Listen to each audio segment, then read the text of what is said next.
The following is an exclusive presentation of News Radio KMAN, your home for K-State athletics. This is Wildcat Insider with the Mercury sports editor Tim Everson and KMAN sports director Mitch Fortner.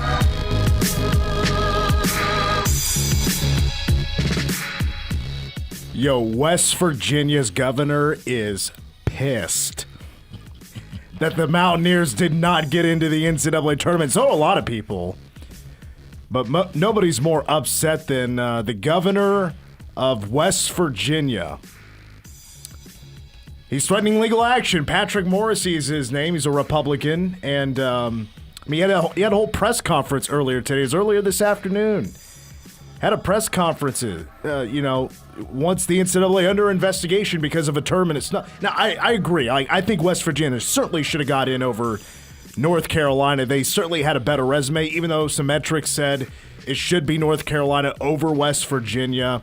But if you should absolutely, honor the net ranking, the resume, the quality of wins, quad one wins, everything like that, it's absolutely West Virginia over North Carolina. North Carolina had a better net ranking, actually, but they only had one quad one win out of 13 attempts.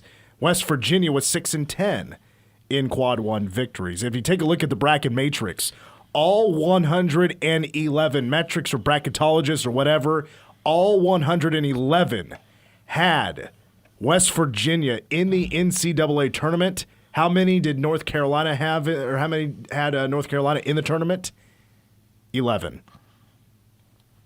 I wonder if those 11 were in line to make a nice deal of money, like the nice little kickback, chairman maybe? of the chairman of the committee. Well, nice $100,000 little taste. The governor, when he spoke at a press conference earlier today, he had it's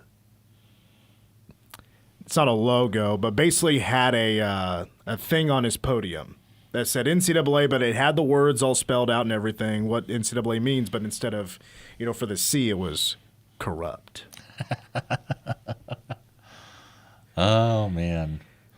I respect it. I do too. There's no bad guy that's if you're a politician, there's no easier target than the NCAA. No one likes them. Republican, Democrat, you can go. Anyone. It's we're not bipartisan. Yeah. Exactly. It's bipartisan. It's anything goes. No one's saying, oh, but think of the poor. Think of Mark Emmert or whoever. It's not even Mark Emmert anymore. It's someone else. But no one cares. Watching this yesterday, I definitely. I noticed it was interesting that they made sure that they had both the president or the chair and the vice chair of the committee, which they normally don't do. They normally reel out one old, boring guy to talk about the decisions that they made, but they had two this time to really cover their back, to make sure, this guy who represents North Carolina, who's North Carolina's athletics director, he wasn't in the room for any of that. Well, who cares? You guys are all friends with him, and you knew that you was going to make a bunch of money. You want your friend to have the money. You don't care about West Virginia. He makes money. The head coach makes money. The university makes money. A lot of people make a lot more money. The ACC making more money because of an extra team getting in and another conference's team not getting in. And it's now less money for the Big 12. It's been projected forever that the Big 12 should absolutely get 8 teams in. And West Virginia was the first team left out of the NCAA tournament. Same argument for Xavier as well. Should Xavier get into the tournament? Either they had a pretty similar resume. It's kind of a similar story, maybe a little bit more up there on the net ranking, but a similar resume. Only one quad one win. They didn't have really hardly any quality wins. They just kind of took care of business against the teams they should beat, and against those that are equals or even better, didn't really have any of those wins. What North Carolina did have over West Virginia as well was, I would say, quad two, because North Carolina did win all their quad two games. West Virginia went 4-3. And people say, West Virginia, they had their shot. Yes, losing to Colorado in your last opportunity to make an impression and say, yeah, we should get in. We're going to take care of this game. And they blew it. Not great. They lost by 7. Colorado had a huge second half. They didn't look like a tournament team there. I actually have the audio here. This was a clip from, again, the governor of West Virginia, Governor Morrissey, speaking to the media, and he's a little bit of upset. 26-second clip from that press conference. And I've asked Attorney General McCuskey to launch an investigation into the NCAA Tournament Selection Committee to determine if any backroom deals, corruption, bribes, or any nefarious activity occurred during the selection process. I know that the Attorney General and I are going to leave no stone unturned during this process. Oh, finally, politics are finally interesting again, guys. We have something to talk about in politics. Corruption. No way. The NCAA? No backdoor or backroom deals. So that's, they've got both covered. There's a back door, there's a mud room, a back room, maybe in the kitchen. Should we check there? Fascinating stuff. Would Laura Kelly do something like this? No. Not a chance. No. I don't think so. Because she's not an idiot. Well, this governor guy, he had stuff to do today. Probably. Oh, I got it. I'm supposed to speak to Scouting America, District 274. Nope. Let's move that to 2 weeks later. We got to address the NCAA tournament. We got to. Because our only university got snubbed. No mention of the women getting into their tournament, by the way. Zero. Yeah. Zero. It's because they got in. Yeah. They weren't snubbed. But no, congratulations. Justice for West Virginia. Our women did it. 6th seed. They're into the tournament. J.J. Quinterly, that guy doesn't have no clue about that. No, he has no idea who J.J. Quinterly is. Meanwhile, how about the K-State women's basketball team? By the way, welcome to Wildcat Insider. We're live on YouTube. Search for News Radio KMAN. Hit that subscribe button and watch us live. Mitch Fortner alongside Tim Everson, and Cole Dutchendorf is across the glass. Phone number, text line as well, 785-537-1350. Wyatt Thompson joins us in hour number 2. A lot of women's basketball talk. K-State baseball opens Big 12 play in a way they have not done so in 15 years. Get an update on Ayoka Lee. Coach Minnie, Mizzou rumors, those continue to swirl. Coach was asked about those yesterday. And we take a look at, Tim's going to make a prediction about the men's and women's bracket. Final Four national championship predictions coming up in hour number 2. I do want to lead off with the K-State women's basketball team. I was there for their selection show party. Pretty good crowd showing up. A lot of people I recognize from just fans showing up to games. And Robert was there. Gene Taylor was there. The women did not get what they were hoping for. And the room got a little bit tense there because I think it was in the first bracket reveal. Ole Miss showed up as a 5. And I said during the show last week, I was like, there's no reason that Ole Miss should get a 5 over K-State or get a 4 over K-State. Well, Ole Miss didn't get a 5. I was like, oh, that's very interesting. They agreed, unfortunately. Because K-State was in that spot like, hey, the best 5, or could they backdoor their way into that 4 spot, even though they did not make it to the semifinals of the Big 12 tournament. And then Coach Minnie, and I agreed with this, Maryland showed up, who wasn't even in the top 20 of the net or something like that. They get a 4 seed. That was a pretty big surprise, and that was the most likely move that the committee made, moving Ole Miss to a 5, bumping Maryland to a 4, and K-State was just going to stay put at the 5 spot, and they got technically the best 5 seed spot for the NCAA tournament. They end up in Region 4, which the Sweet 16 Elite 8 would be in Spokane, Washington. But the bummer here is that K-State will not host. And it came down to the final bracket reveal. Here comes the 4 seed, Kentucky. Hearts sink a little bit. Have to wait a little while for the 5 seed to be announced.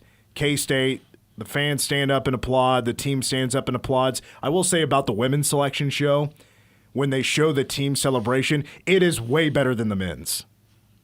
The men's celebration is a stand up, we're clapping along, maybe a good crowd reaction. All the gals are doing a gritty, they're doing a stanky leg, they're doing all these dance moves and they're partying, they're in the tournament. That was a lot better of a selection show for the women than it was for the men. The women didn't really celebrate a whole lot. We were all a little down in the dumps. They didn't get the 4 seed. They're going to be a 5. They're going on the road to Lexington, Kentucky. That is the home of the Kentucky Wildcats that are hosting not only the men's NCAA tournament, the women's NCAA tournament going to be there in Lexington as well. Tim, your thoughts on K-State falling just barely short of hosting for the second straight year. Yeah, I mean, it's obviously unfortunate because I think it kind of shows how much leash they had, for hosting. I think that, you don't lose one of the games that they lost in that last stretch, you may still be a 4 seed. We don't know. But, I was thinking about it earlier today and just trying to think of a positive because I'm sure everyone's disappointed. Everyone wanted to go out and, last year was so fun. Got so many fans out there. I wonder, whenever you're hosting like that, if it doesn't add a little undue pressure, maybe, that won't really be on them if they're kind of away from it and kind of, I don't know. And I don't know. Maybe I don't know if it'll help. I don't know if it'll hurt. But that was really the only thing that I kind of took away. I was like, maybe this turns out to be a good thing after all. Maybe they kind of get away from things a little bit. But on the flip side, they've been so good at home. It's kind of, it's you wish you had it, but you don't have it. So you gotta move on. You gotta focus on Fairfield.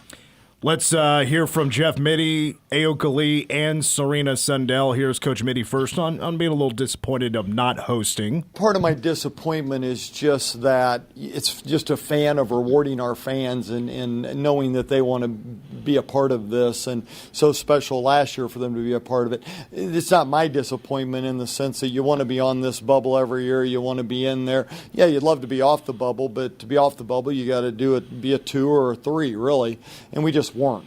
Yeah, unfortunately they weren't, and it does. For sure, it's the Ayoka Lee effect. How different the team, how successful the team was with her compared to not with her, and to me it was much different than last year. It was worse than last year, and I know people want to really complain about the fact that K-State brought so many players back. They upgrade with Tamira Poindexter. They're deeper than last year's team, and yet it's kind of the same, maybe even a little bit worse results based on the seeding and K-State on hosting this year. Ayoka Lee was out a lot longer this year than she was last year because of a second foot injury. Last year, she only missed 7 games. Well, this year, she will enter the NCAA tournament not playing a game full strength in over 2 months. It's been 2 months and 2 days since Ayoka Lee, maybe she was a little bit banged up. I'm not sure when exactly it happened, but played a full game, was a full go, not leaving at halftime because of her foot, or playing 5 minutes against KU because her other foot is hurt. It's different. It really is. I will say there's a bit of the same result where K-State was still actually, it's still a little bit different because without Ayoka Lee this year, K-State was more of a 500 team. Last year, K-State missing 7 games for Lee, they went 5-2. They just lost a few more games with Ayoka Lee in the lineup. That's when Audie Crooks busted onto the scene and kind of busted up K-State's opportunity to win a Big 12 championship there in the last 2 weeks. K-State also losing their chance to win a Big 12 championship in the last week of this year's regular season. The difference is 1 seed. From a 4 to a 5, but you're not hosting. You're going on the road. Here's Ayoka Lee. Her reaction? Yeah, definitely not what we were wanting, but we knew that we were it was going to be one or the other. So, we're excited for the opportunity. And Serena Sundell. I like us on the road. I know we love to go play in other people's places, and Kentucky will have a really good atmosphere. I think I have maybe some distant family out there, so hopefully we'll have a good crowd. Now, it's not exciting as much for them to go on the road, but I will say I was really hoping that if K-State was going to be a 5 or a 5 seed and going on the road, that means if they could get through that region, they'll face a 1 seed in the Sweet 16. I thought they got the best of the 4 seeds. That is a better matchup for K-State. And looking at Fairfield, here's the deal. This is a team that wins games. They're going to play Friday at 1:30. Televised on ESPN News, coverage right here on K-Man and on Sunny, beginning at 1 o'clock. You just, in the women's tournament, what they don't have that the men do, of course, is the parity amongst the mid-majors, the upset probabilities. You just don't see 13s beating 4s very often. You don't really see 12s beating 5s. And here is a pretty major disadvantage. Although, I mean, Fairfield, the champions of the MAAC, they don't lose very much. Over the last 2 years, they've gone 45-1 in conference games. They're pretty dominant in the MAAC. They're a top 10 scoring defense in the country. They force 20 turnovers per game. They take 27 threes per game. They don't really get to the free throw line, but they can score the basketball. They can hit some threes.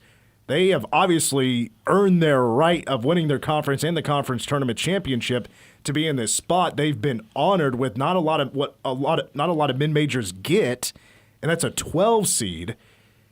They do not have size, and that's a common issue in women's basketball. When it comes to the mid-majors, even the good ones, they just don't have size. And across the board, K-State is going to be just about taller. Their starting five is going to be taller than Fairfield's complete starting five. Their five, who is going to stretch the floor, is 6'1". Ayoka Lee, 6'6", 6'7". Everybody else for K-State is 6 foot, 6'1". All their other guards are 5'6", 5'7" to 5'10". So that's a pretty big disadvantage. K-State played a lot of really good mid-major type of NCAA tournament teams and demolished them. And that's in big parts of their defense, just with their length, the deflections, forcing turnovers, blocking shots. K-State was so dominant early on the defensive side of the basketball. Don't get me wrong, Fairfield is a really good team, but they just don't have the size that K-State has. I honestly think that is key number one in this type of game. And then Kentucky. I don't know a lot about Kentucky. They're probably more known for their defense than they are their offense. But again, you're going to be playing them if you, of course, assume that K-State wins their first round game. You're going to face a Kentucky team in their home floor. But I also wonder, it's like, what is the environment going to be like when the NCAA tournament is in Lexington, Kentucky for the men's side? Like, yeah, it's weird. Well, the Kentucky fans, for the women, who I think the Kentucky men, they're going on the road, right? They're not playing in Lexington. They don't get to play on their home floor. I'm sure a lot of those Kentucky fans are going to be traveling wherever Kentucky is going because Kentucky, the fans travel. So I'm like, I don't know if that's going to be necessarily it's going to be a home environment, but is it going to be packed or anything like that? K-State, I thought you brought up a good point, Tim, that K-State played with pressure last year because you're super worried about selling this thing out, having a packed house, and I get that, but I thought they're maybe a little bit too focused on that, maybe too much on social media about that. You know, let your track record and your success play its course, and the fans will respond, and then K-State couldn't hit a shot to save their lives in the second half. Yeah, looking at just early, just trying to figure out both of these teams, Fairfield and Kentucky. I just tried to see kind of opponents they had in common, just to kind of one, right? So Fairfield, it's one. It's Oklahoma State. Fairfield barely lost in Stillwater, 64-62. So that kind of shows. I think that Oklahoma State maybe took a little while to get to what they are now. Yep. So they caught them very early in the year. So I don't know what that says. Kentucky, on the other hand, very interesting, at least in my opinion. Same team that both played. So let's see. K-State played Texas A&M in College Station on December 8th and won by 39. And then Kentucky played at Texas A&M about a month later, January 23rd, and lost 61-55. Now that, obviously, it's a one-game sample size. It doesn't mean everything, but it's interesting. And I think that it definitely shows that the path is definitely there for K-State to make it to the Sweet 16. If they play to their standard that they were playing at earlier in the season, the path is there for sure. Well, and how much can Ayoka Lee play? We're going to hear from both Coach Mitty and Ayoka Lee a little bit later on in our second hour about her status because she didn't return like full go at practice until Thursday. That's when that video came out, and that's when I was like, this is kind of what we were needing to see. Because that was right after the K-State men gets bounced out of the Big 12. Coleman Hawkins is crying, and then K-State women release this video of Ayoka Lee just tearing it up in practice. Like, oh, thank you. Like that, we just kind of needed to see that. But what's her, like, how actually of a full go is she? How is she feeling now as we head into March Madness and they play Friday against Fairfield? Again, we have coverage beginning at 1 o'clock, tipping off at 1:30 here on News Radio KMAN. Again, that is on Friday, also televised on ESPN News. Let's go ahead and take a timeout. When we come back, well, the K-State men not playing postseason basketball. They're now moving on into the postseason. More on that when we come back. You're listening to Wildcat Insider. You're listening to Wildcat Insider. Wildcat Insider continues. Mitch Fortner, Tim Everson, and Cole Dutchendorf will take it to 6 o'clock. Big heads up about this week. We are going to have a lot of coverage of the NCAA Tournament.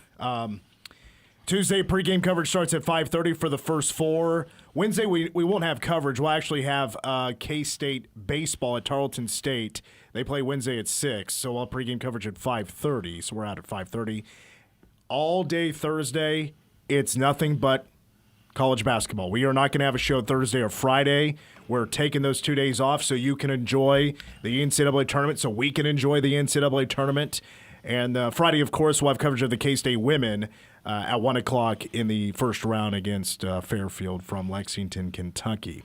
Meanwhile, for the K-State men, their season is done. Good sign of that. If you somebody posted on social media today, somebody follows Coleman Hawkins on Snapchat, and apparently he snapped a story. It said he's somewhere for spring break, and the caption was, well, at least it's something like, at least this year I have spring break, which normally if you're in the NCAA tournament, you're not celebrating spring break. So he's making line, I guess, of, not being very, team-wise, not being very good this year with the Wildcats and not playing in the NCAA tournament. But it wasn't that long ago. It was, 5 days ago? 4 days ago? 5 days ago? Coleman Hawkins, after losing to Baylor, was extremely emotional in the locker room with the media. It's a full minute and a half. Here was Coleman Hawkins extremely emotional about feeling like he let people down because of this team not having a winning record, not in the NCAA tournament. These guys haven't experienced some of the things I've experienced. And, I really wanted to come in and impact the program. Man. I'm sorry for crying, but it hurts, but I really wanted to come in and impact the program. And, some of the stuff, the outcome, obviously wasn't what we wanted, but, and defense is one thing. But I think, I'm just tired of seeing all the struggles of just getting guys open to shoot the basketball. Yeah, and I think you look at the 3-season sample size now that you have. Season 1 starts to look a lot more like the outlier than Season 2 or 3, especially when you had two, not necessarily NBA like starting talent or whatever, but two G Leaguers who are having a lot of success in the NBA. That's still not easy to do in Keontae and Marquise. It looks like your team in offense specifically was elevated because you had talent. And not that there hasn't been talent the last couple of years, but it's now been a consistency where you've seen people come in and, as you said, Mitch, they've regressed in terms of shooting, or they haven't looked how they did in their previous stops. You look at maybe a Tyler Perry, even though he played overall a pretty solid season last year, maybe didn't have that full what you expected out of him. He worked his ass off to have himself the season that he did. I would still say he was not put in a good spot. Correct. To have a big season. I don't remember his numbers, but it was better than you might remember.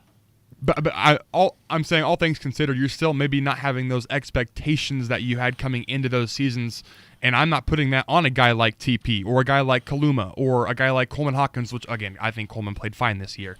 But you don't have maybe – you're not getting the most out of your players with the exception of maybe David Gasson, especially these last two seasons. So I think that's something that probably needs to be addressed, and I think it can be. It's just a matter of will it be.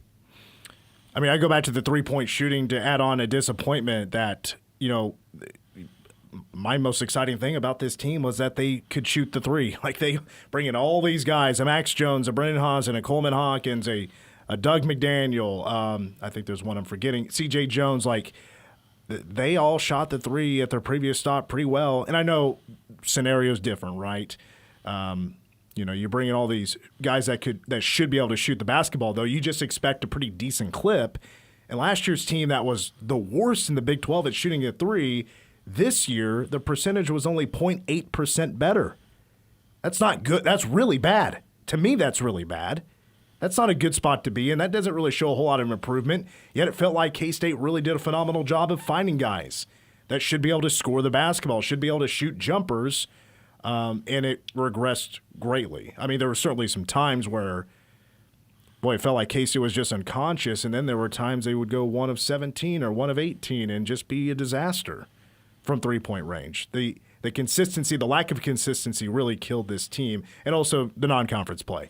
Big 12 play, K-State had a resume to squeeze themselves into the NCAA tournament. Maybe we'd be today talking about why K-State got in and North Carolina didn't. I don't know. Maybe it's the governor of North Carolina or Bubba Cunningham complaining to the selection show guys that K-State got in and North Carolina did it. He was in the room. He just didn't win the vote. Maybe that's the story we're having today if K-State just didn't absolutely blow it to Wichita State.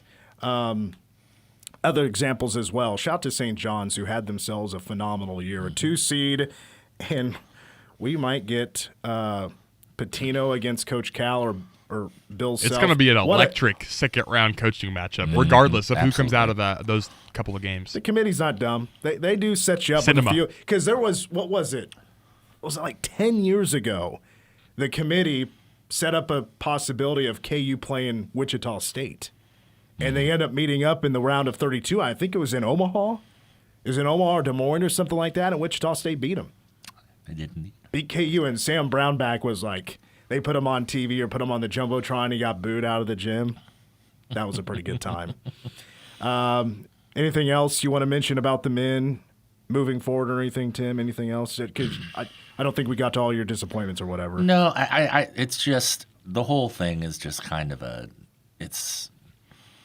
tragic may be overstating it because there are real tragedies in this world. But, from the money to how things played out, it's just there's just no really good feelings anywhere. I'm hopeful that, third time's the charm here, even though it's technically fourth time, that this is going to be enough to kind of get things figured out. But that's up in the air now. I mean, it's very much, it's the slate.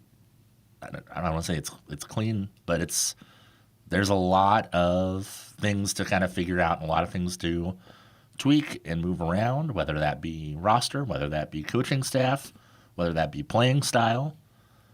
Everything needs to be looked at. Everything needs to be interrogated. I think that Jerome Tang has what it takes to do that. It will be the most mystifying thing in the world, considering what they were able to do at Baylor, if he isn't able to do that. But especially when you look at all the other coaches that have left Baylor and the successes that they've been having, with a couple exceptions. I don't know. It's just the season has left a real bad taste in my mouth. It's just been kind of, a dull knife stabbing over and over again. Not like one big calamity, but just a very slow car crash. Just from the start on. I remember looking at, I think it was Ryan Gilbert, who was sitting behind me after that first game of the season, the first real game. They kind of struggled and they didn't shoot well, and I was like, New Orleans. Yeah, and I was just like, this better not be what this is. And it was. It was. That was that team that kind of messed around and, farted around against New Orleans was the team that we got. Well, yeah, New Orleans and Cleveland. I remember that Cleveland State game was kind of close, but the third game was LSU, and that was like that. Oh God, yeah. That's like, well, yes, this. Yeah. You just had a former player come in and look better than he did last year during your whole year. Just crush shots, and he put LSU on his back, talking about Cam Carter and stomped your ass like this. That to me was like, this may not be good. And then it wasn't much longer. Well, it was 3 weeks later. Zuby Ejiofor. Speaking of St. John's, that's actually, I didn't even think about this. Zuby Ejiofor, he left KU because of Hunter Dickinson. Mm-hmm. I'm kind of rooting for KU to win that first round game because I want Zuby to just beat up Hunter Dickinson. That would be funny. Beat the dollar bills out of him. He's a stud. Yeah. There's a reason why. I mean, they wanted him, and for good reason. I don't know. It's tough. Oh, the LSU thing. Now, hindsight, 14 SEC teams make the tournament, and LSU is one of like 2 or 3 or 4 in the league that doesn't make it. It's just worse. It's just all bad. It's all gross. All right, we got to take a break. We hope to get some K-State baseball in because a lot of things to mention about K-State's sweep of Utah this weekend. Wildcat Insider continues after these words. You're listening to Wildcat Insider. All right, a few things on K-State baseball. They deserve more than just a few minutes, but we just kind of ran long on that last segment. We'll probably maybe squeeze in some baseball a little bit later on. They deserve a lot of talk right now because they just swept the Utah Utes, who I think is a pretty good team. They have a handful of all Big 12 caliber type of players. I think Core Jackson is a really good player for Utah. But K-State did a phenomenal job this weekend. Now, the offense, there was a lack thereof in the midweek at Omaha. And then Friday, things didn't really get going until the bottom of the 9th inning. K-State's down a couple of runs. It's 6-4. And then the Wildcats go back-to-back on home runs, which is something they've done already a ton this year. But Shintaro Inoue, he hit the game-tying home run with a runner on base. We're tied at 6, and then the very next batter, Bear Madley, I don't know if he was a very next batter, but he came up very soon after. And Bear Madliak crushes one out to left and wins the game for K-State. It's a walk-off home run on Friday night. And then just the Wildcats stomp some butt in the next 2 games. Final scores you had on Saturday and Sunday, where K-State winning Saturday 13-2 and then 7 innings winning 14-2 thanks to a walk-off home run from A.J. Avasco, a true freshman who is just killing it right now for K-State. I think K-State found some absolute gems this year in the recruiting class out of high school and out of the transfer portal. A.J. Avasco was named the Big 12 Newcomer of the Week. He went 7 of 12. He hit .583. His slugging was .917. On-base percentage, .751.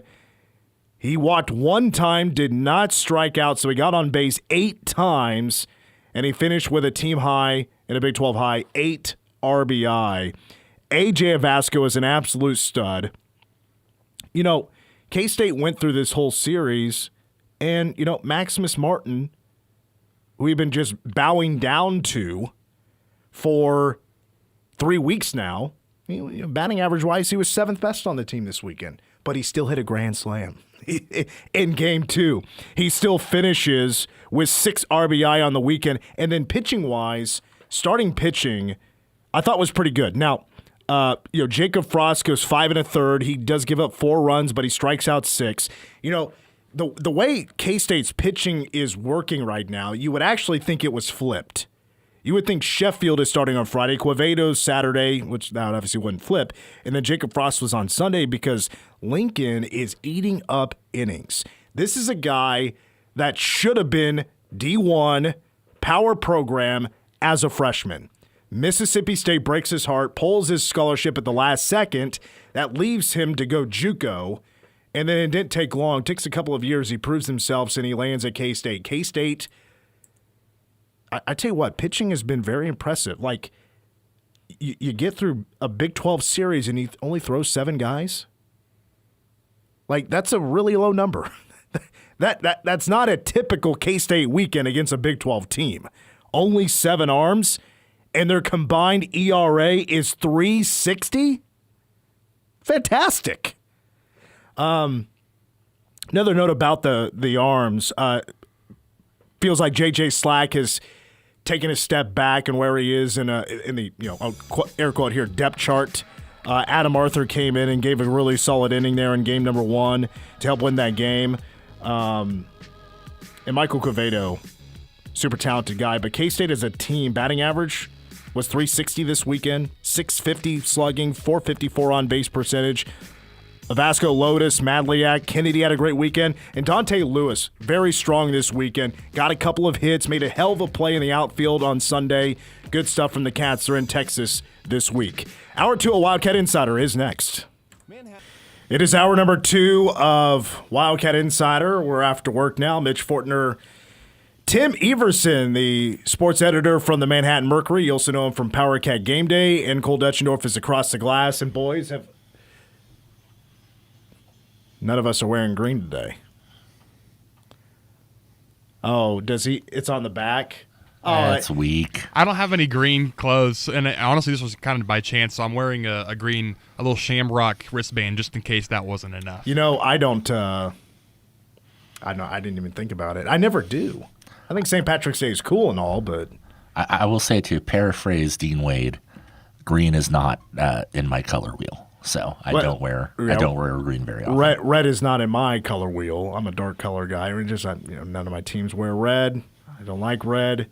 But yeah, green. Yeah, maybe some camo. I may have some old camo around or something. But no, never been a camo. I mean, and St. Patrick's Day is cool. You know, it's like Cinco de Mayo. You know, it's not official federal holiday or anything, but we do love to adopt other people's traditions and making them our own. I will say that the original color associated with St. Patrick's Day, fun trivia for you, is blue. So if we're doing that, then is that blue or black? It's hard to. This what I'm wearing? Yeah, I can tell if it's a dark navy or black. Okay, it's black. A little faded black. I know that thanks to a top 10 I did on this show once upon a time about facts about St. Patrick's Day, who wasn't even Irish. He was an Irish slave, who was, the old story. What's the word I'm looking for? Anyway, he was known for chasing all the snakes out of Ireland or something like that. That's the reason why I know you don't find any snakes in Ireland. This guy was a real, he had a real story, saint. Didn't he? Yeah. Yes. Sorry. Okay. Yeah, and his color was not green. It was blue. The reason St. Patrick's Day and the Irish celebration is celebrates with the color green is because of shamrocks. Oh, well. It does make sense. All right, we are scheduled to have Wyatt ready to go. I forgot about that. I'll get him on the phone. We got Wyatt Thompson coming up here in a little bit. K-State baseball. First time since 2010, believe it or not. It's been 15 years since the Wildcats open up Big 12 play with a sweep. And they take down the Utah Utes, of course, in all 3 games. A walk-off win in Friday and Sunday's game. Saturday and Sunday are both pretty big blowout victories. K-State baseball playing a brand right now that is quite attractive to those looking to buy some tickets. And Toyton Family Stadium actually had a pretty solid turnout all 3 games, and it was busier on Friday than I thought it would be because it was all smoky. It was just gross outside, especially with also the wind coming through. The wind was pretty heavy all weekend long, and I was surprised there weren't more home runs Friday. Though I thought there could be because there was just a wind just blasting out to left field. But K-State did win the game off of 2 home runs, and pitching was pretty solid as well. A .360 weekend ERA for the Wildcats. All right, it's Monday. We have reached 5:10, so let's check in with the voice of the Wildcats, Wyatt Thompson here on Wildcat Insider. Wyatt, were you able to catch the Wildcats in action this past weekend? Do you have any takeaways from their performances? Absolutely. I think this is a team that you have to say has a little power with 32 home runs in, 18 games to this point. But one thing that sticks out to me is, as you go back to yesterday's game, you have a 7-inning shortened game because of the run rule, but Lincoln Sheffield throws a complete game over 7 innings and allows just 2 earned runs. You get a good start from Michael Quevedo on Saturday where he allows 2 earned runs and 8 hits over 6. And then, of course, you win the game. Kind of set up the rest of the series with the Friday night win with the 2 home runs in the ninth. It was a good weekend, man. You know, you say what you want about Utah and where their program is at, and I don't know if we know really how good they are yet, but I do think K-State has hit the ball. They've played pretty good baseball here since the first week of the season.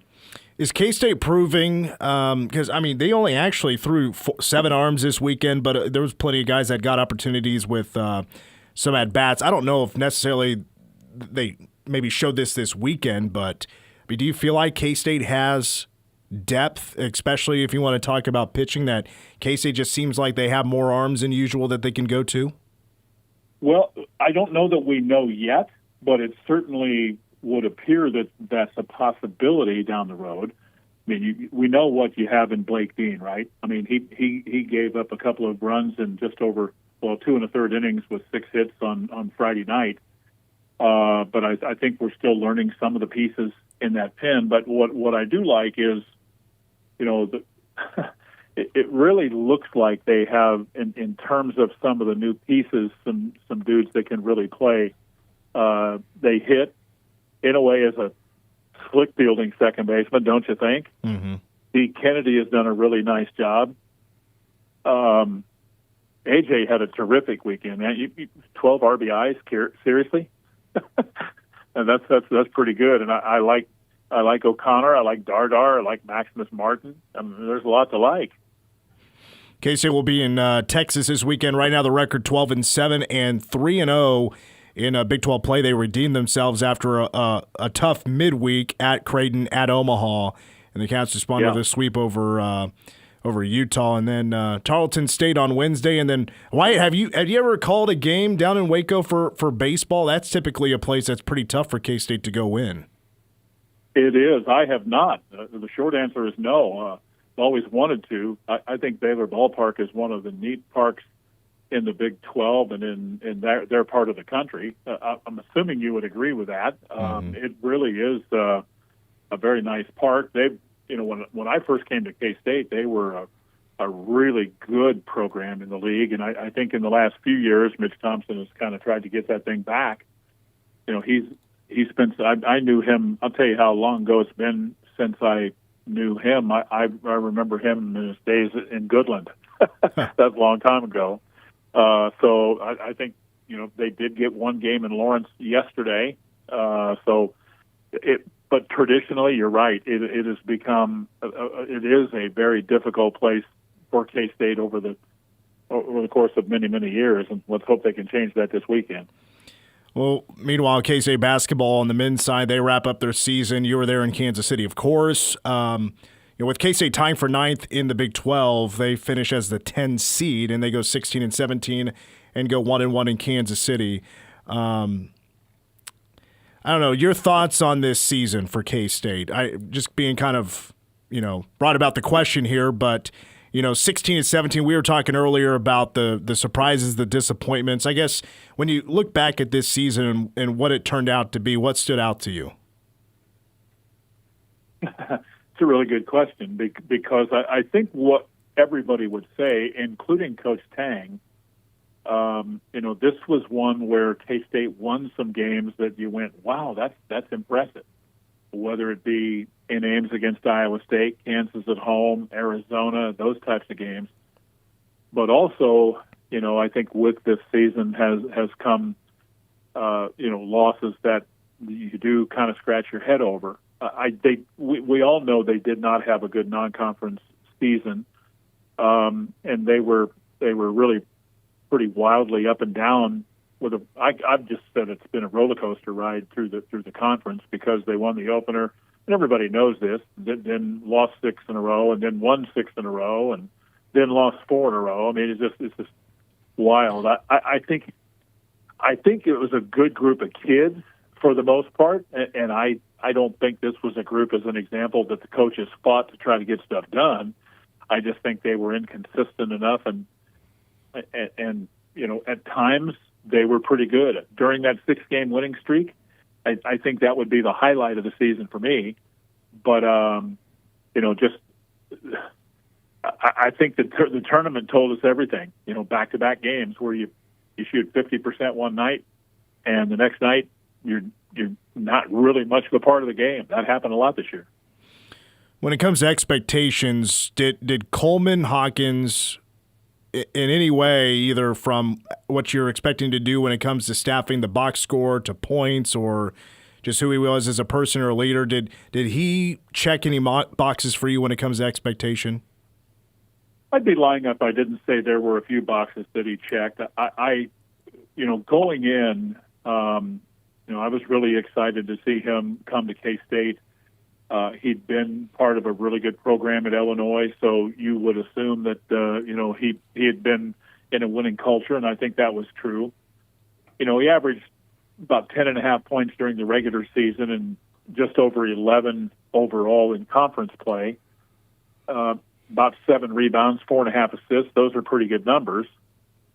But I scratch my head with his ability when I look and see he shot 30% from 3 and 57% from the free throw line. Back to the good for a minute, I think you would agree with this, that he was a pretty elite passer. So I think there were some things where he probably hit the mark on, and then unfortunately others where he probably didn't. Yeah, he did miss on some for a lot of people. I know just because we know he made, or allegedly made $2 million, that there were some pretty large expectations, even though there's probably a lot of guys around college basketball making that kind of money and even more. That Coleman was just that he was a test subject on when you see a dollar amount next to a college athlete, how is he going to perform? And unfortunately, a lot of the 16 and 17. I mean, to you, does it weigh a lot on Coleman, or you mentioned inconsistency. Do you just look at that as a team thing, that inconsistency just affected the team and it wasn't so much individuals? No, I think it's both, if I'm being honest. And I think Cole put a lot of pressure on himself to be that $2 million a year guy or whatever was out there, right? I mean, I think he would probably even say, I don't want to speak for him, certainly, and wouldn't. But I, being around him as much as I was this past season, I think he is a young man who, cared, wanted to do well, really pressed early, then kind of started to figure some things out, and got a little bit more consistent through after that first third-ish of the season, I'll say. But that doesn't, I don't want to mislead anybody, and most people, I mean, who knows what they think about what I'll say here, but, when he was good, K-State everybody was doing their part. Would you agree with that? Yep. And when he struggled and or was missing, and there was a 3-game stretch of that, I mean, it just, I just kind of look at his numbers, and he had 26 in the first game of the tournament, and then the next night, I think he scored his first bucket with 8 minutes to play. Yeah, I think he had 5 points in that Baylor game. And so, and again, if that's nitpicking, so be it. But he just played with free and easy in the first game on Tuesday. And again, different teams, different matchups. I understand all of that. But I thought he was probably the most aggressive game he played as a Wildcat in that opening game of the tournament. I don't know if you buy that or not, but that's kind of what I was thinking walking away. And then the next night, he just didn't play at the same level in my mind. All right, so what are you doing now that basketball season is over? Well, working a little bit on baseball. I'm actually only doing one broadcast, but it's coming up here against Nebraska here. I don't know, probably 10 days away or so. I think it's the 25th of March maybe or something like that. So next Tuesday. Yep. Is that next Tuesday? Yep, yeah. I think so. Yeah. So, kind of working on that, and but also working on spring football, and I'm really excited about that.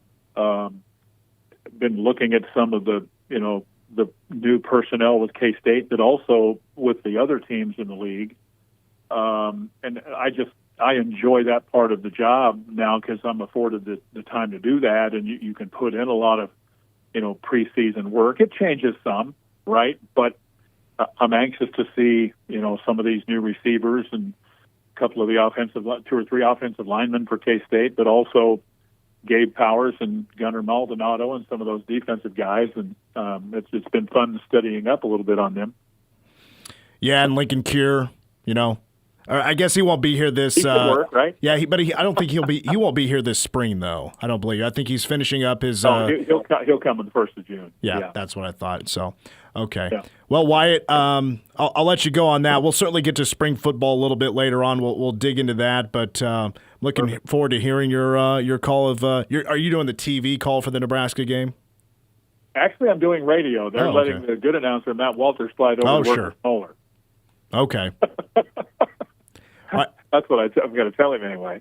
Well, we'll get your breakdown on K-State, Nebraska when we talk again, hopefully next week, Wyatt. Really appreciate your time. We'll talk to you soon. It is my distinct pleasure, sir. Good talking to you, buddy. That is Wyatt Thompson, the voice of the Wildcats, as he joins us on Mondays here on Wildcat Insider. Still to come, we're going to get Tim Everson's predictions on both the men's and women's NCAA Tournament Final Four and national champion predictions as the brackets are now out. We'll take a look at the first-round games on both the men's and women's sides. And when we come back, though, us media, we got a chance to talk with Jeff Mittie and Ayoka Lee and the players about them becoming a 5 seed for the NCAA Tournament. But Coach Mittie also was asked a question about the Missouri rumors and Ayoka Lee's status. How good is she feeling heading into the round of 64 Friday against Fairfield? That's next on Wildcat Insider. You're listening to Wildcat Insider. Like Cole mentioned, 1:30 for the tip on Friday. K-State, the Fairfield. I'll pause right there. Trivia question of the show. What is Fairfield's mascot? It's the Stags, isn't it? It's the Stags. Yeah. The Stags of Fairfield. Where is Fairfield? Seems like a northeast school in my head. I've been looking into it, so it's not super fair. It's Okay. Connecticut. Yeah. I was going to say Connecticut. I'd like to say that. You did say northeast? Fairfield, Connecticut. They're not too far from New York City. They're closer to NYC than they are to Stores, which is where UConn is. Which UConn also in the same region as K-State. Would love to not play UConn. Probably should take it one game at a time. Kentucky's still potentially in K-State's way, with another game being played on Sunday. But first K-State. God, where is this accent coming from? K-State has to play Fairfield on Friday at 1:30. Pregame coverage at 1 here on News Radio KMAN. The game is also going to be televised on ESPN+. Fairfield only losing 4 games this year. When it comes to their conference play, the MAAC, they've won 45 of the last 46 games. Top 10 scoring defense in the country. They force 20 turnovers per game. Only one common opponent this year, right? That was Oklahoma State, which K-State lost to in Stillwater. That's right? I'm not getting that mixed up. They lost by 30. That's right. Oh, yeah, that's right. That was probably the worst game of the year. That was when Oklahoma State was just unconscious from 3. They made like 27 in the first K-State quarter. was sick. Yeah. K-State was, flu was going around. Somehow got to Tim, and Tim's still dealing with it. He's struggling. It's not fun, guys. It's not fun. But Ayoka Lee is back. And this is a storyline that we did not touch on in hour number 1. If you miss any of the show, we podcast our show. You can go to newsradiokman.com or search wherever you listen to your podcasts. The Game on 1350 K-Man. We, of course, cover everything K-State sports. We don't just keep it to football and men's basketball. Women's basketball, baseball, we're covering it all. Soccer, volleyball, right here. But for the women's basketball team, 5 seed, they will not be hosting. They're heading to Lexington, Kentucky. We know that Ayoka Lee is going to play, but how is she feeling? How is she doing? We saw a video on Thursday, and in my opinion, this was a video we were needing to see. We were needing to see Ayoka Lee just tear it up in a short highlight reel in practice to give us a little bit of hope that K-State could go on a little run here in the NCAA tournament and try to make a Sweet 16 for the first time in 23 years. The last time K-State's been to a Sweet 16. But here's Jeff Mittie, press conference yesterday after the selection show from the Shamrock Zone. Jeff Mitty says Ayoka Lee doing better than expected. Thursday, Friday, we went back-to-back, which I didn't think she would go Friday, so because we went heavy Thursday. So that was a pleasant surprise to me because, I was concerned about the back-to-back, right? Heavy being just getting up and down the floor and being able to do stuff and then bouncing back the next day. And when we got into practice on Friday, she said, I feel pretty good. Let's do it. We had Saturday off. Came back today and practiced before, and she did more and didn't step out of a drill at all. So probably as good as we could expect. So obviously that's phenomenal news. But also keep in mind, she hasn't been back for very long, as in practice reps, scrimmaging, and all that, getting up and down the floor like Coach mentioned. It's just a couple of days, 3 days under her belt. Lee's minutes for the tournament. Here's Coach. It's at the end of her career. I think you're on whatever restriction you can gut out and do. You know what I mean? I would say probably from a playing well restriction, she's probably not able to go long stretches without a rest, right? Her conditioning level is probably, we're probably going to have to rest her, but that's just me having to, being smart. So if her feet are feeling good, she's not feeling pain, she's close to 100%. We'll get a comment from Lee here in just a moment on that. Her conditioning, though, she's only played an up-and-down, full-go game.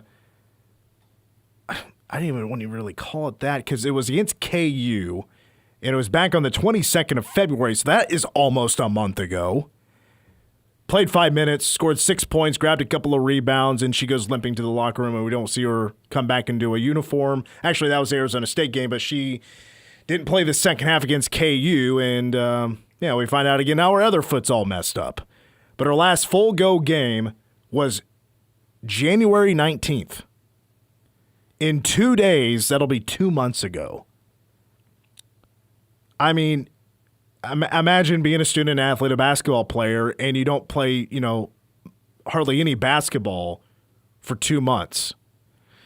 You would probably have to get back out there, and your conditioning isn't going to be as good as it should be. You're going to need some basketball time, and the only possibility you have of getting into basketball shape, getting your basketball win back, is by playing basketball. It's not as simple as just getting on a treadmill and start running some sprints, or go outside and start running some hills. It's not that easy. To get into sports shape, you got to play that sport. You got to get within the whistle. You got to play full speed and get up and down the floor. That's your only ability to be able to get into a particular win in particular shape for a sport. She has to play the game. And right now, 3 practices. There's probably a 4th today. And they're going to get ready to head out to Lexington, Kentucky. But just having her out there, I'm going to get a clip here going here from Serena Sundell. Just having Ayoka Lee out there gives their team just a different presence, a different feel. And that was a lift that they got at practice late this week. She just is such a big role for our team. The way we see the court, the way I see the court, the way we can have different reads and things open up. It's completely different. And I've felt really good about our last practices with her in it. I think she just brings everyone up around her. And for Lee, she was asked the question because she doesn't like talking about this stuff. She doesn't like talking about herself, her injuries. Had no interest really in talking about that, but we had to ask her about it. Question was asked if she's getting close to 100%. Pretty close. I don't have any worries or reservations, so yeah. So, Tim, what do you think? Are we getting about the best news possible right now about Ayoka Lee? Oh, I'm sorry. No, you're good. Yeah, I think so. Is the best that we can hope for until we kind of see her. And something that you mentioned that I just wanted to expand on. It's not just about being able to run up and down the court and everything. No one has to deal with probably more physicality in a game than Yoki does. She has people hanging on her, pushing her. It's the only call so many fouls. She's like Shaq. It's you take what you can get. And so that also wears on you a lot. And if you're not used to that, also, if you haven't had to deal with that in 2 months, that's going to be a big deal also. Especially, we talked about Fairfield, smaller lineup. they're going to be trying to find ways to slow her down and get in her way. And that's probably going to involve some physicality or getting into her or something. So you love that she's going to be back on the floor. It's hard to expect a whole lot, but even a little bit is better than nothing. And that's as good as kind of what everyone can hope for right now. And hopefully they're able to kind of get past Fairfield, get past Kentucky, and maybe a ball gets rolling a little bit. I don't want to get ahead of myself, but I the more time that they're able to keep this going, the better I think she's going to be. I'm not trying to build this too much in my own head because it can get too easy, and it probably happened to us last year too with Yoki coming back, but she didn't come back at tournament time. She came back with like five games ago in Big 12 play or something like that. Still hosted the NCAA tournament. They didn't get out of their home gym. They didn't make it to a regional semifinal or regional championship. I mean, K-State in history has only been to one Elite Eight ever, and that was back in the 80s. This is a program that doesn't have a very rich tradition in postseason play, with the exception of a WNIT championship in 2007, 6, 7, whatever that was. That's it. 2006. So, I mean, it'd be kind of easy. Easy is not the right word, but it's not too crazy for K-State just to have a deep run, and this is already, like, when it comes to K-State's history of being a pretty phenomenal year based on just past history. But if K-State were to go on a deep run, that's simply just season expectations for this team. Right now, I think there's fans gearing up for disappointment because this team did not win the Big 12 championship, didn't get a double bye in the Big 12 tournament. Now they're a 5 seed and not hosting. Look, if K-State doesn't get out of the second round, there's going to be a lot of pissed off K-State fans. Just got to realize, though, it's, unfortunately, Ayoka Lee continued to stay injury prone. And I'm not trying to say, this is a make or break just on her, but we've seen how good they are with her and how good they are without her. K-State has scratched and clawed and tried to win a lot of games. It's just tough to beat tough competition with the exception of TCU. Them beating TCU without Ayoka Lee was a phenomenal win. There just weren't a whole lot of those other phenomenal wins. Well, I should probably throw in Iowa State. Those two games, Iowa State squeaked into the NCAA tournament. They weren't as good this year as they should be. Obviously, it's a different battle against Audie Crooks when you have Ayoka Lee. That physicality does come into play. I have to see Ayoka Lee play first. I have to see her play first. I got to see her run up and down the floor, them get the ball to her, post up, see how smooth she is. She feeling good? Because when she played that KU game, she didn't want to run the floor. No. She was hurting.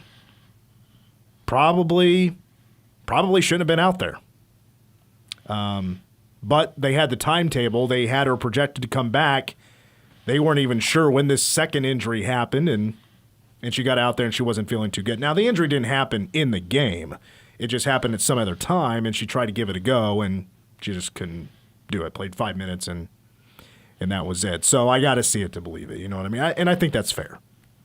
I think the ideal timeline in my head, at least this is in a perfect world for Yoki and for a tournament run, is you kind of cruise early against. I'm blanking on it's Fairfield. I was going to say like Fairleigh. You get out to an early lead. You do what you've done against teams like Fairfield all year.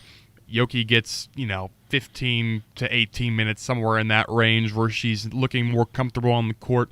But ultimately, you can try to still work up some of that game stamina and just get her a feel back for that time on the court, even though it's going to be maybe a little bit limited in what she's facing in terms of defensively from Fairfield with not having a ton of size, and then try to ramp her up, potentially looking down the road for a Kentucky game, and then who knows where that can go from there. I think K-State got a pretty good draw, all things considered, for that 5 seed. USC doesn't necessarily scare me as much as a South Carolina or a UCLA, both those teams have looked really good all year long. And not to say that USC is bad; they're obviously an extremely good team. Juju Watkins is a beast, but I think there's definitely more optimism that you can have given the draw that you got, and then hopefully with Yoki specifically, hopefully you can see her ramp up a little bit, because they're going to need her. There's no doubt about it. This team is not the same without her, and who would be the same without an All-American missing an All-American on your team? So that's what I'm keeping my fingers crossed for. Juju Watkins versus Serena Sundell. Potential WNBA, I think, couple of pretty high draft picks. Yeah, absolutely. You did bring up an interesting thought. Let's say K-State is cruising against Fairfield, and you're in the third quarter.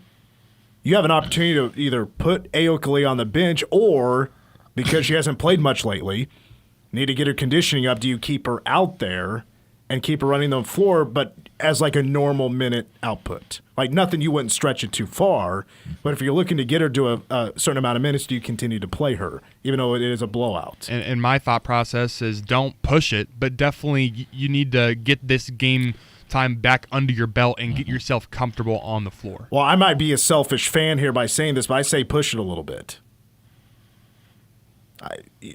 I don't know if Ayoka Lee's like – I've never really asked her about playing after basketball or after K-State. Like, what exactly does she want to do? Because she seems to be really like – I'm not saying risk injury or anything like that. I'm just saying, you probably want to test it a little bit. You want to test her feet to see how good she's truly feeling and maybe try to run up her minutes a little bit, not like overboard or anything, but get her an average amount of minutes, like Tim said, 15 to 20, and see how well she's doing.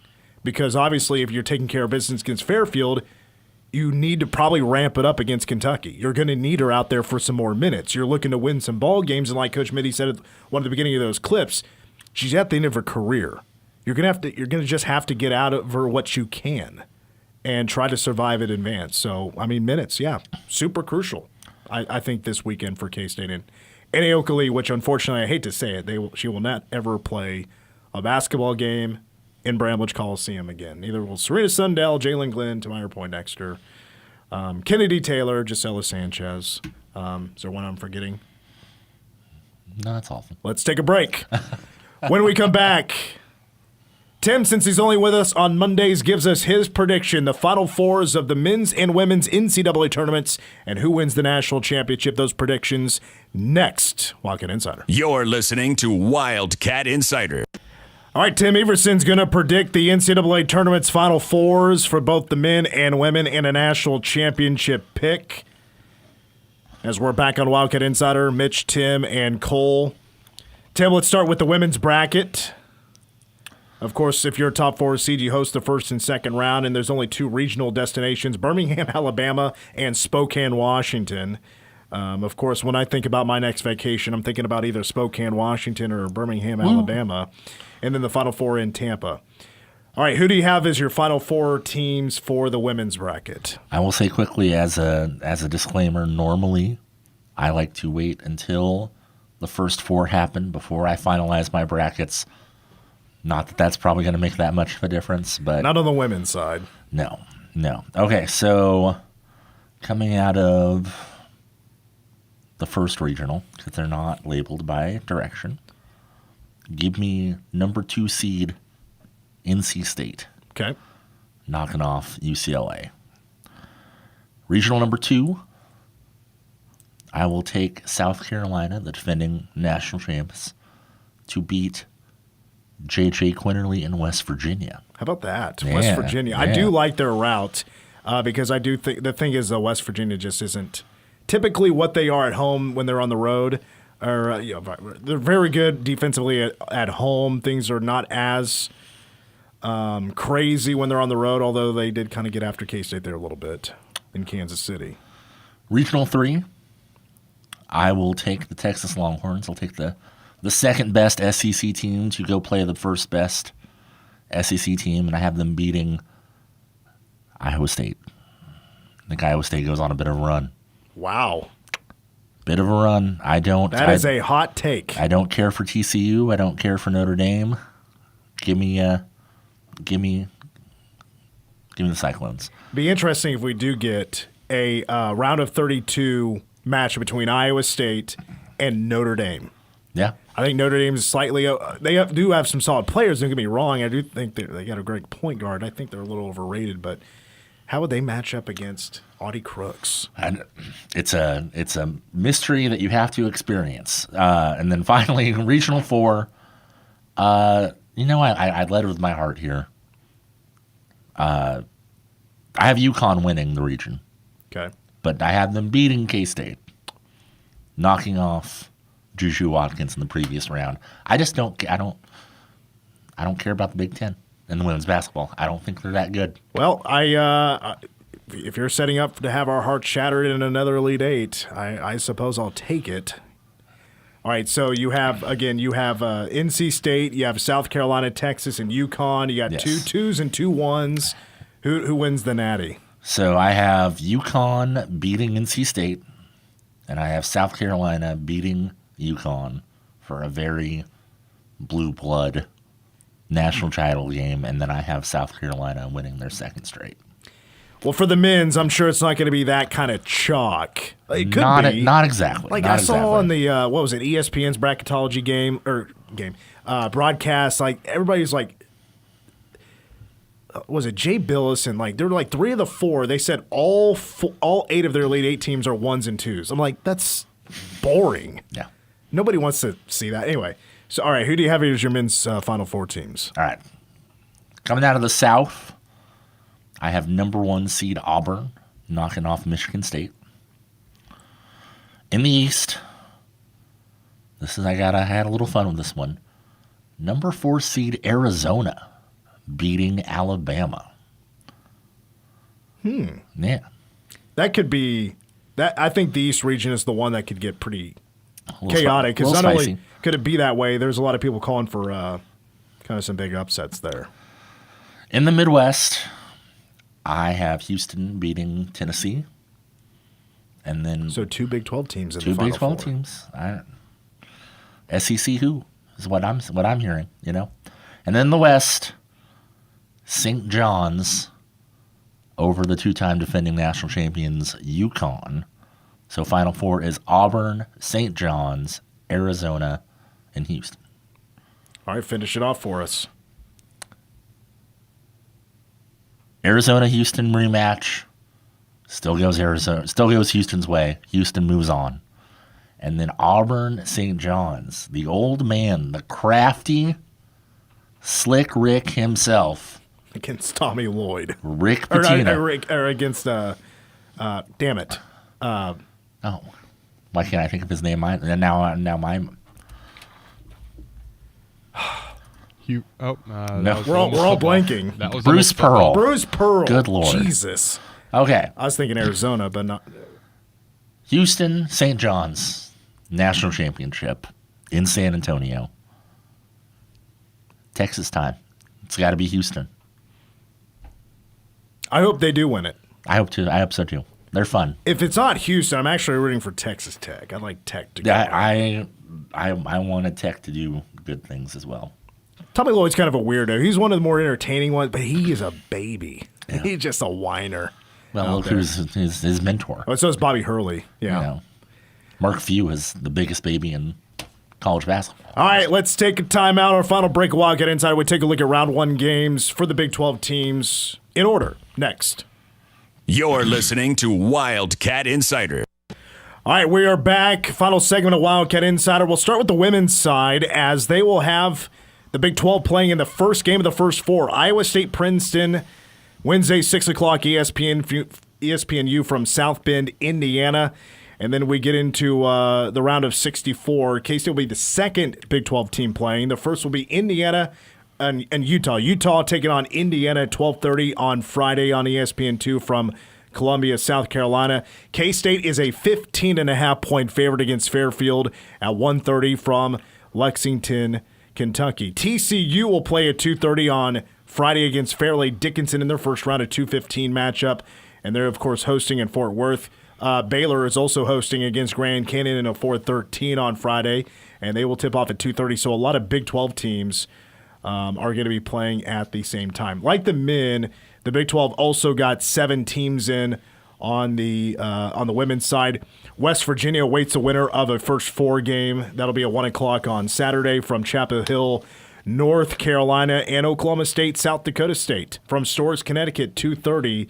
That'll be on Saturday, and that does wrap up the Big 12 on the women's side.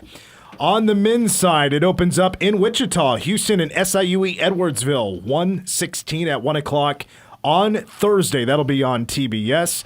In the Big 12, it followed by BYU, VCU at 3:05 on TNT on Thursday. KU Arkansas from Providence, Rhode Island will play at 6:10 on Thursday. Again, that's a 7:10 matchup.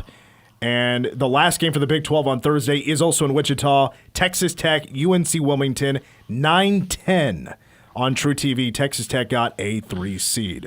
All right, the Big 12 on Friday will actually open up the Friday action at 11:15. Baylor and Mississippi State in the 8-9 matchup, followed by Iowa State Lipscomb, 12:30 on Friday. That game will tip off on TNT. And let's see, we got one more, I believe. Yep, Arizona, Akron, 6:35 on Friday. That'll be True TV, a 4:13 matchup from Seattle, Washington. And that wraps up the Big 12 play, first round of the NCAA Tournament. A reminder about our NCAA Tournament coverage. Thursday and Friday, it is nearly wall-to-wall coverage. We'll have wall-to-wall coverage on Thursday. Non-stop NCAA Tournament first round can be heard right here on News Radio KMAN. On Friday, we bring you all the coverage. Of course, we'll break in at 1 o'clock for the K-State women, and we'll break in at 6 o'clock for K-State baseball, taking on the Baylor Bears with first pitch at 6:30 from Waco, Texas. That's going to do it for Wildcat Insider. We're back 4 to 5:30 for the game tomorrow. Let's go ahead and wrap it up. For Cole Detchendorf, Tim Everson right next to me, Mitch Fortner signing off. Thank you for listening to Wildcat Insider on News Radio KMAN.